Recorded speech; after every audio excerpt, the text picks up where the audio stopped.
Good evening and thank you for joining us for 9 News Now. I'm Dion Guillory. 2 men are locked up after a missing East Baton Rouge Parish girl was found in a basement in Pennsylvania. Take a look at your screen now. These 2 men, Keyshawn Crumedy and Ronald Smith, are facing multiple charges, including trafficking, sexual assault, and kidnapping. Authorities say the girl was first reported missing earlier this month. They say she met Crumedy on Snapchat and traveled with him from Baton Rouge to Columbus, Georgia, and she was eventually found in Pittsburgh. Investigators say the girl was repeatedly abused by strangers. We're told more arrests and charges are coming. 2 federal judges ruled that the Trump administration must continue to fund the SNAP program during the government shutdown. The judges say the government must use emergency funds to pay for the SNAP benefits until the government reopens. Agriculture Secretary Brooke Rollins says those funds are only for natural disasters and only Congress can give her the power to use them. Democratic officials say there is also a separate $23 billion fund that can be used. Today's ruling is likely to be appealed.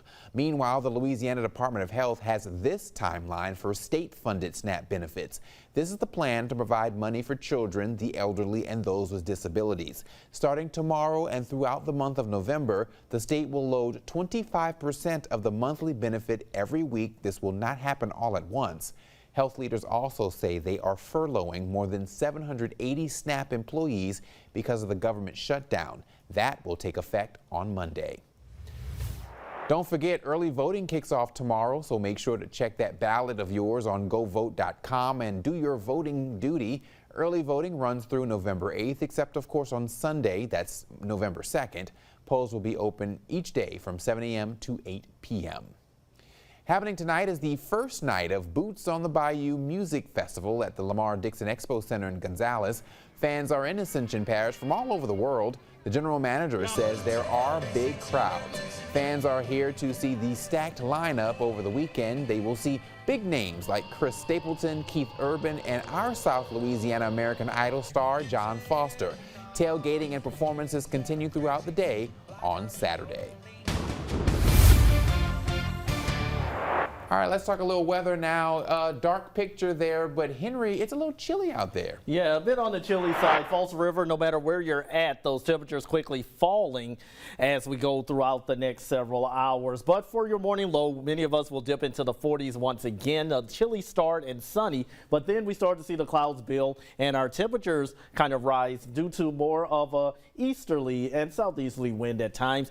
We could be reaching at least the low 70s for tomorrow afternoon, if not the upper 60s. So rain chances, yes, they are in the forecast for Saturday. Only a very small chance, and when I say small, most likely a lot of us won't even get some rain, but the chance is there nonetheless. Turning cooler behind the cool front on Sunday, so the second half of your weekend will be back in the 60s. Notice for 7 o'clock, the cloud cover quickly making its way into southeast Louisiana. It's going to stick around much of the day. A few breaks in the clouds are likely. However, notice as we get closer to that 4 to 5 o'clock hour, here comes that cold front racing through. That could spawn a few late afternoon into the mid-evening showers as it races from the north to the south.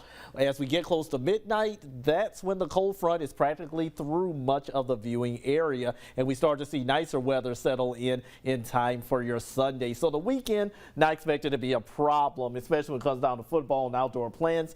If you do get any rain, then it's likely not going to be measurable. Maybe our southwestern coastal parishes near the coast could get a little bit, maybe a 1/10 of an inch if they're lucky. But notice even the Weather Prediction Center has majority of southeast Louisiana and Mississippi on the dry side over the next 7 days. So no need to worry or cancel any plans. It's just a 10 to 20% chance of a late day shower. Otherwise, remaining dry and cool for Sunday. Now, as we go into next week, though, that's where we start to see temperatures warm up with a dry weather pattern. And by the middle and end of next week, Dion, it looks like we could be in the upper 70s and even lower 80s trying to make a comeback to the area. It also still looks good no matter where. All right, Henry, thanks. And remember, our 9 News app is a great way to keep up with everything going on in our area. If you haven't already, make sure you download the 9 News app. All right, that's our time. Thank you for joining us for 9 News Now. We'll see you at 10 o'clock.